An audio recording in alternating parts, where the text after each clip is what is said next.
Assalamualaikum warahmatullahi wabarakatuh.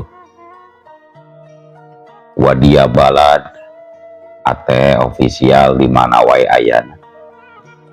Alhamdulillah wa syukru ala ni'amillah. Kalawan diwuwuh qabul anu maha agung dibarengan ku pangijabah anu maha kawasa. Diring ku kadedeh kanya Gusti anu maha suci, urang ayeuna dugi kadangat ayeuna masih keneh tiasa ditepang dangukeun deui dina acara anu matuh kamemet urang sadayana. Nyatana dina pagelaran dongeng Sunda jejer carita ngukut tuyul. Ayeuna kantun bagian anuka 2 nanya pamiarsa. Ieu dongeng mangrupikeun buah karyana Kang Eka Irpin. Atuh sumangga kanu teu acan subscribe geura subscribe heula. Marah langkung pogot sareng langkung sumangat deui ka si mamangna dina enggoning medar ieu dongeng. Nging hilap di like di komennya nu saseueur-seueurna. Lain naon mamang masuk bingah gitunya upami maosan komentar-komentar ti para wargi sadayana teh kalintang bingahna deui upami mah link video mamang ieu dipangshare atanapi dipangbagikeun kitu. Carana mah gampil, kantun salin linkna teras dibagikeun dina media sosial, biasa dina Twitter, Facebook, TikTok, Instagram, atanapi deui dina grup-grup WhatsApp. Seueur lah media sosial anu tiasa diangge nge-share atanapi ngabagikeun link video mamang. Atuh ngarah teh nyangkolong tingkana waktos sumangga. Ayeuna mah urang lajengkeun deui dongeng ngukut tuyul bagian anu ka 2. Kumaha salajengna? Sorot cikopina parsamakna pagan heula palikolorna bisi morosot merezel morozol uzel-uzelan di tengah zalan tumpak dung dung tes.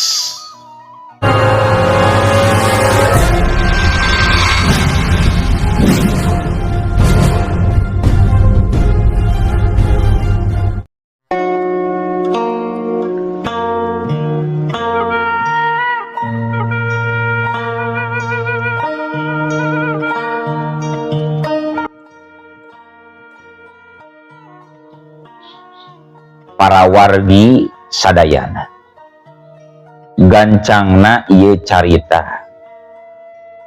isaprak kajadian aya anu ngaganggu kajang yaya.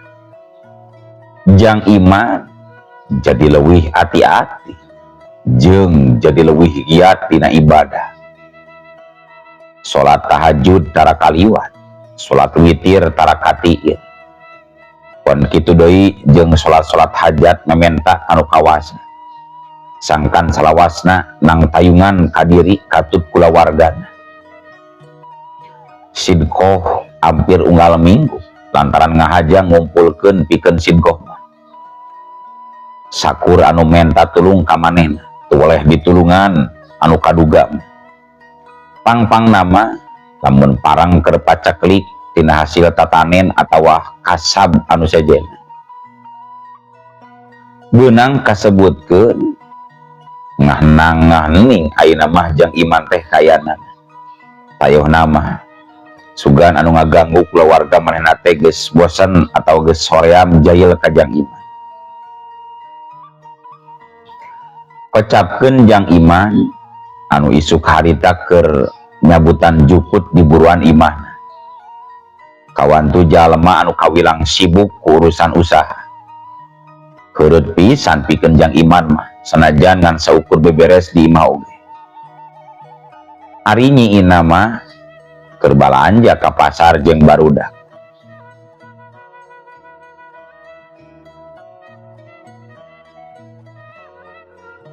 Harita nyiina mah keur balanja ka pasar jeung barudak. Cenah aya keperluan anu kudu dibeuli. Keur anteng-anteng Jang Iman nyabutan jukut sabari moyan manehna kagerwahkeun kuno datang betaya lian Mang Enda anu rek ngajual cau ka manehna. Tah kabeneran geuning aya di imah Jang Iman. Mang rek ngajual cau ieu opat turuy. Budak hayang meuli sapatu cenah Jang. Cek Mang Enda bari ngecageun cau anu ditanggung. Geuning Mang Enda. Nya Mang, kabeneran taya pagawean jadi kieu we moe tonggong Mang. Cek Jang Iman. Harita cau dipindah-pindahkeun ka tempat paranti nimbang. Tuluy ditimbang kuno ngajual. Cenah ambe bruk-bruk cek Jang Iman teh. Cau tuluy digundukeun dina hiji rohangan anu khusus paranti mupul cau. Sanggeus puguh sabaraha kilona, Jang Iman ngasongkeun duit ladangna. Ieu Mang, ieu keur mayaran cauna. Tah, ieu nambahan Jang meuli sapatu budaknya. Mangga Mang canak Mang. Cek Jang Iman ngasongkeun duit ka Mang Enda. Duh, nah atuh mending ngariweuh kieu Jang. Tos we bayar jenisna we wungkul teu kudu ditubah tambah Jang lah.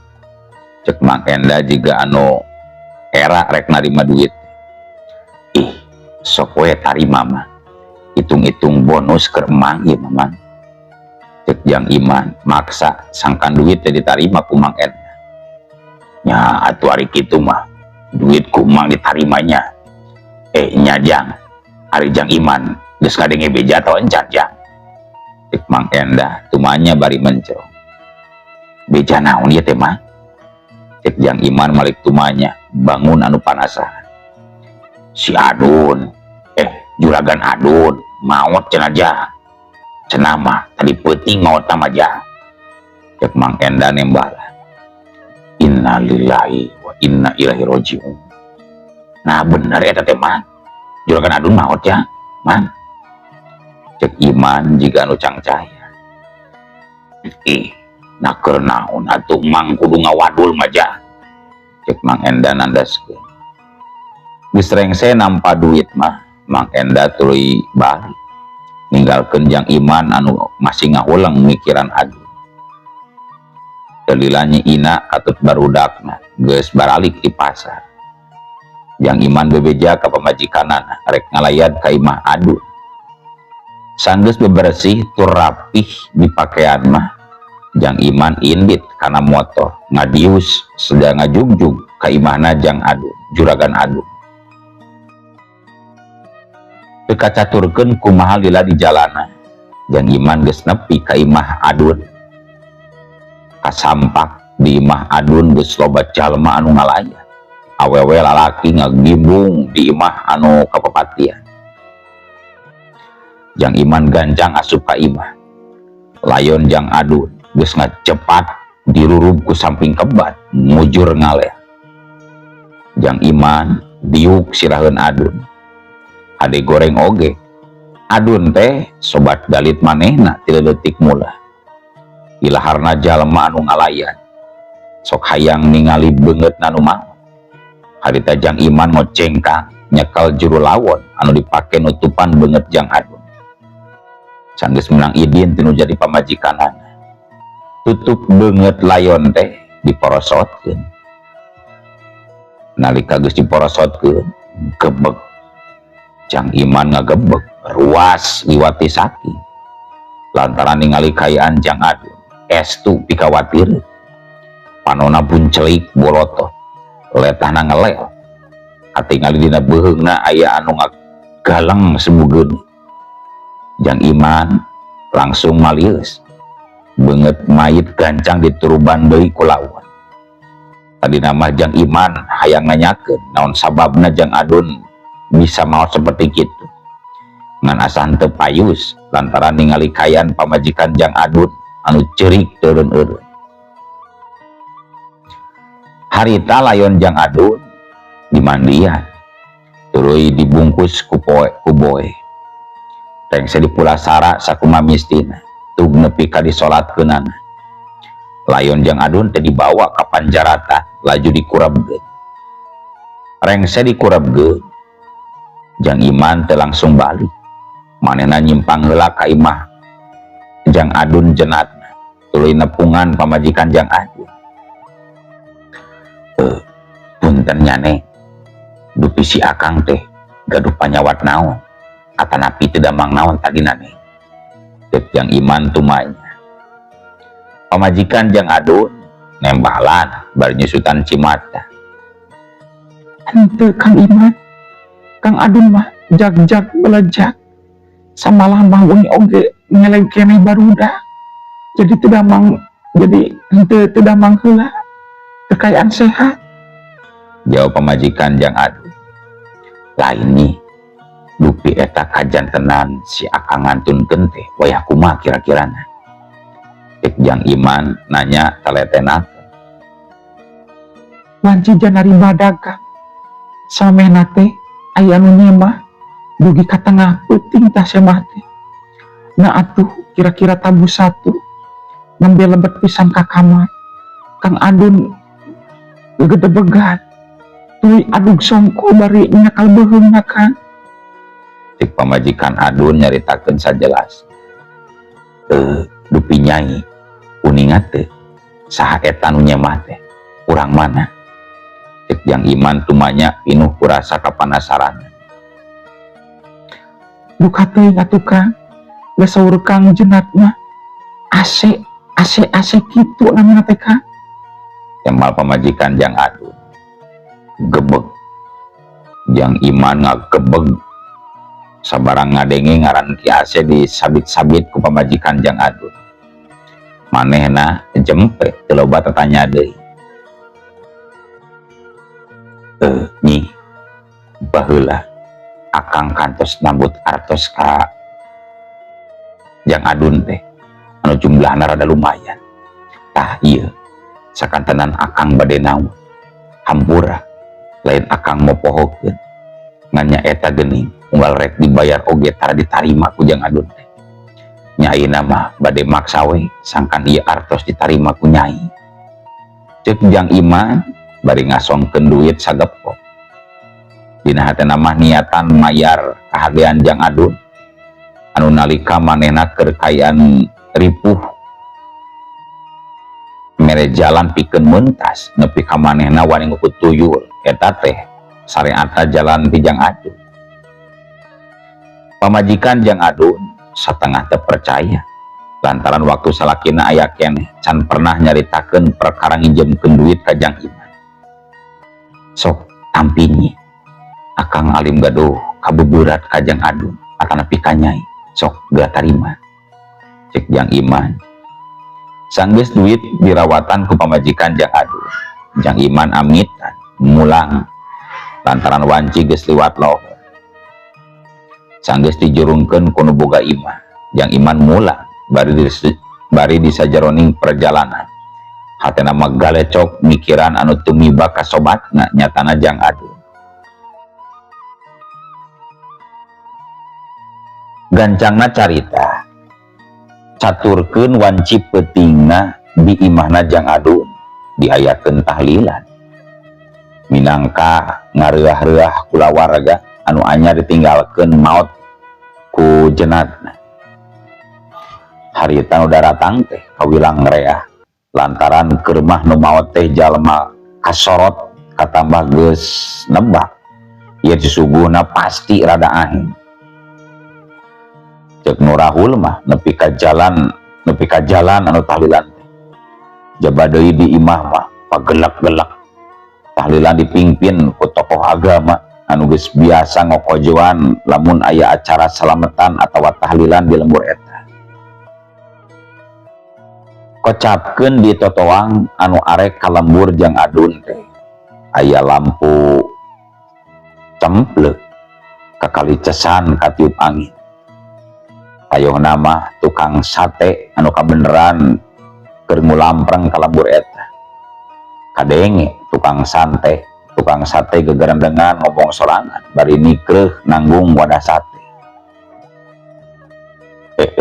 Aya ku simpe-simpe teuing atuh dagang teh nya biasa nama sok aya we anu meuli sahulu-hulueun teuing mah, tapi geuning penting ayeuna mah meuni sepi nu jajan teh yo sate numpuk keneh cek eta jalma gegerendengan keur ngungkug nananggung tanggungan sate tangtuna rada tungkul kadengi aya nu ngagerewan di gigireun. Mang cek eta sora lalauna rek tukang sate ngalieu ka asalna sora. Ai agan nuju naon di dieu gan? Nuju ngandil cai sanes. Cek tukang sate nanya dari dena. Henteu mah nuju niis we da dirorompok seueur jalmi asa gararandeng mah cek eta jalma bari tungkul kitu nate. Agan bade nya teh moal gan asa tos lami agan teu ngagaleus sate ti emang hehe eta ngalarisan gan cek tukang sate nawaran. Eta tukang sate nempona ka eta jalma jiga Jang Adun matak disebut agan-agan. Moal mah warareng kene kaleresan dirorompok oge seueur tuangeun mamang cek eta jalma nampik tayona mah wargen kene. Nya atuh upami kitu mah mang bade teras kalembur we nyagan sugan jeung sugan we aya nu bade ngagale sate emanggan cek tukang sate nyaritana kitu. Nya mangga mah cek eta jalma. Tukang sate neruskeun deui lalampahanan ngajugjug ka lembur Jang Adun. Meunang 10 lengkah tukang sate dikersakeun hayang ngaliuk ka tukang sabab kadengi aya sora lengkah suku jiga nuturkeun ka maneh. Pas ngaliuk nakaman ari si agan teh sugan dewek manuturkeun moal kitu tuluy kalebak mah tukang sate heraneun. Tekung silila tukang sate anjog ka palebah imahna Jang Adun tuluy ngecageun tanggunganana cek pamikirna sugan jeung sugan jalma nu keur nyaremah teh aya nu meuli sate maneh. Keke geuning jiga nu keur ngado ieu mah wah jiga nama si Agan Adun teh keur salametan ieu mah jiga teh cek tukang sate ngajudi heuleut 5 menit tahlilan rengs tuluy jamaah nungtutan barali sawareh aya nu ngadon ngawangkong bari ngadu bako di teras imahna Juragan Adun. Lar salah saurang anu tas tahlil ngaliwat hareupeun tukang sate tuluy ditanya ku tukang sate, Kang aya salametan naon ieu teh Kang? Asa kula bola bating jelema ieu teh aya cara naon Kang? Cek tukang sate nanya bangun anu panasaran. Ih si Amang lain salametan Mang tapi tahlilan ieu teh Mang cek eta jalma. Tahlilan nahlilkeun sahari ujang. Tukang sate beki bingung ngadenge jawaban samodel kitu.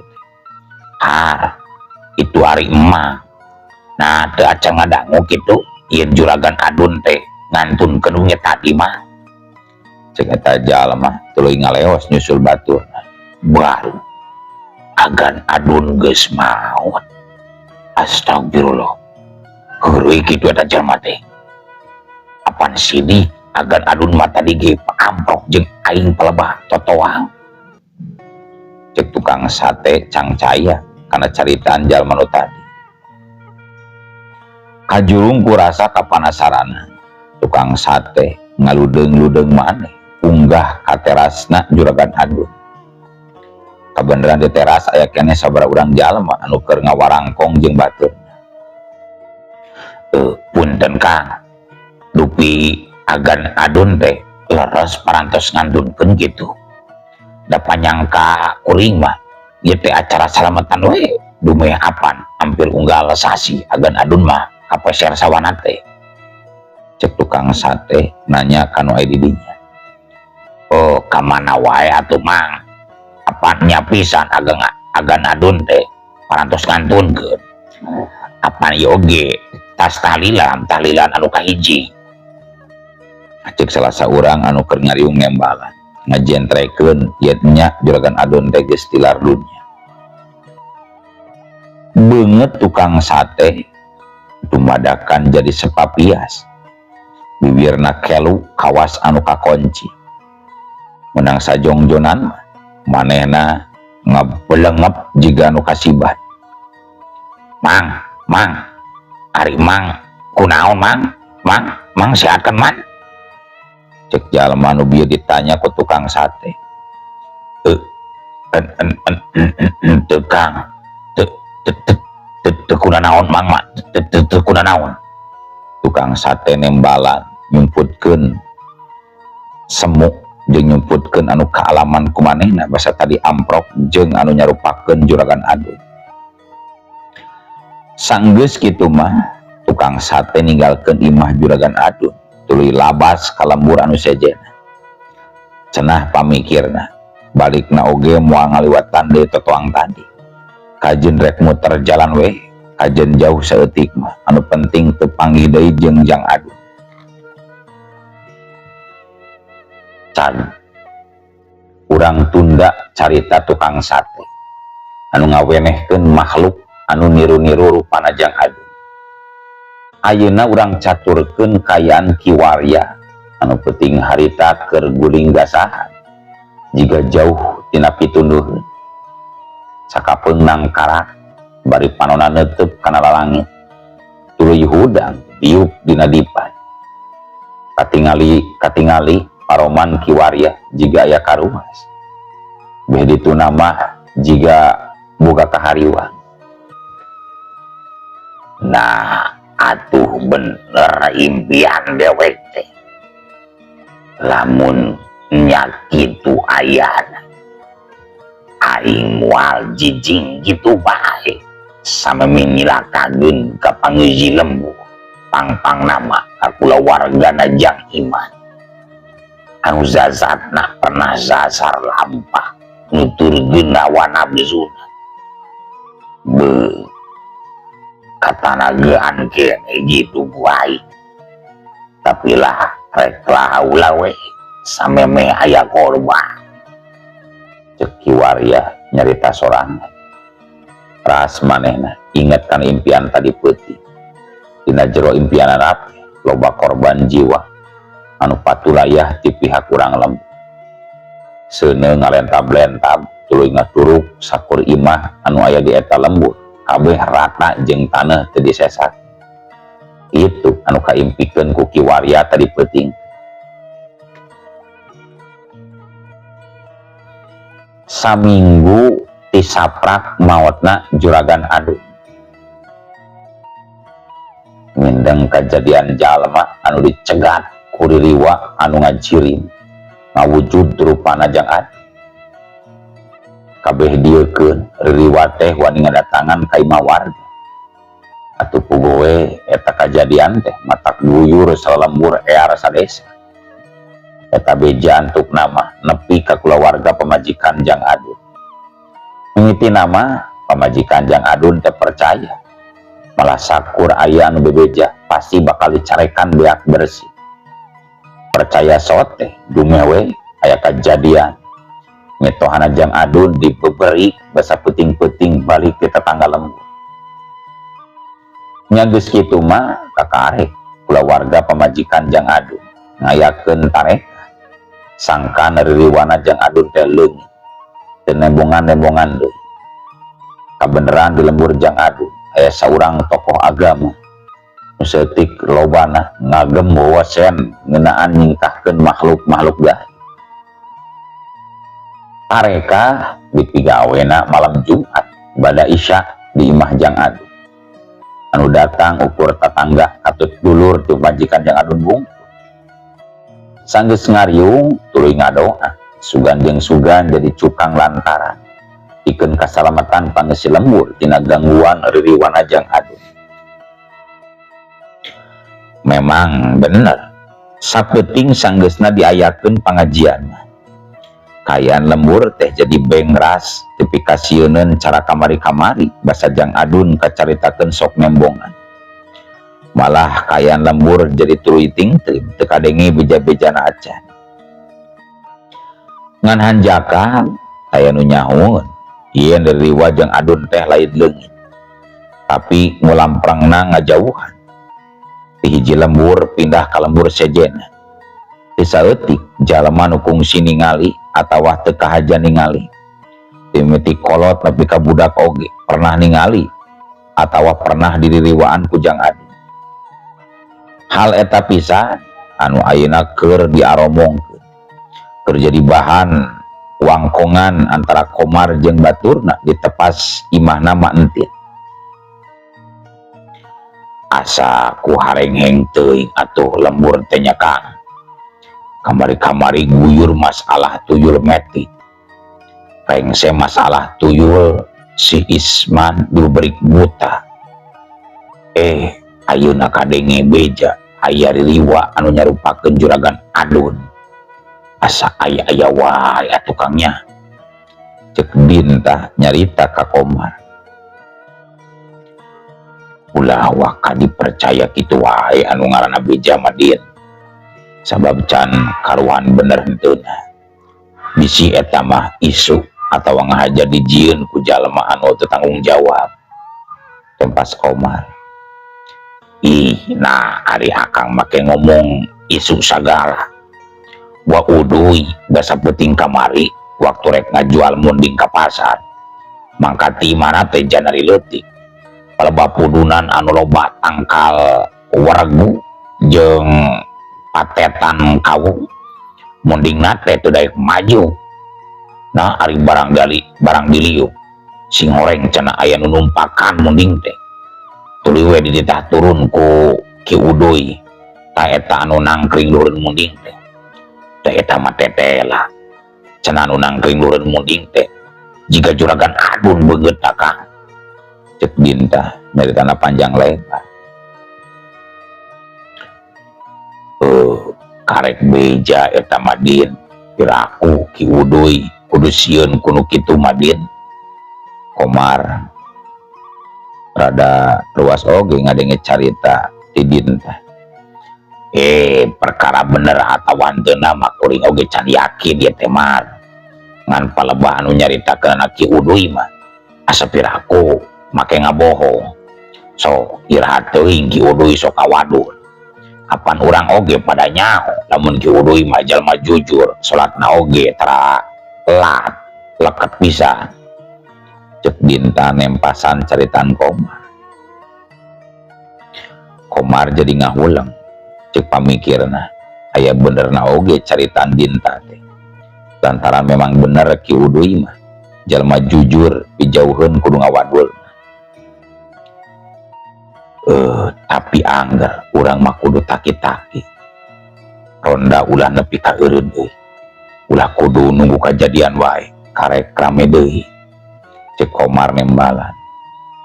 Tapi nalika keur uplek ngobrol seperti kitu. Nah atuh ari ujug-ujug ulu waktosna kabujeng see wadia balat ate ofisial keun atunya ieu dongeng teh urang cekapkeun we heula dugi ka dieu. Insyaallah enjing pageto baris dilajengkeun deui. Atuh ku kitu ku kieuna mamang saja amit mungkur amit mundur dipayuneun para wargi sadayana. Ayo dikantun sadayana permios.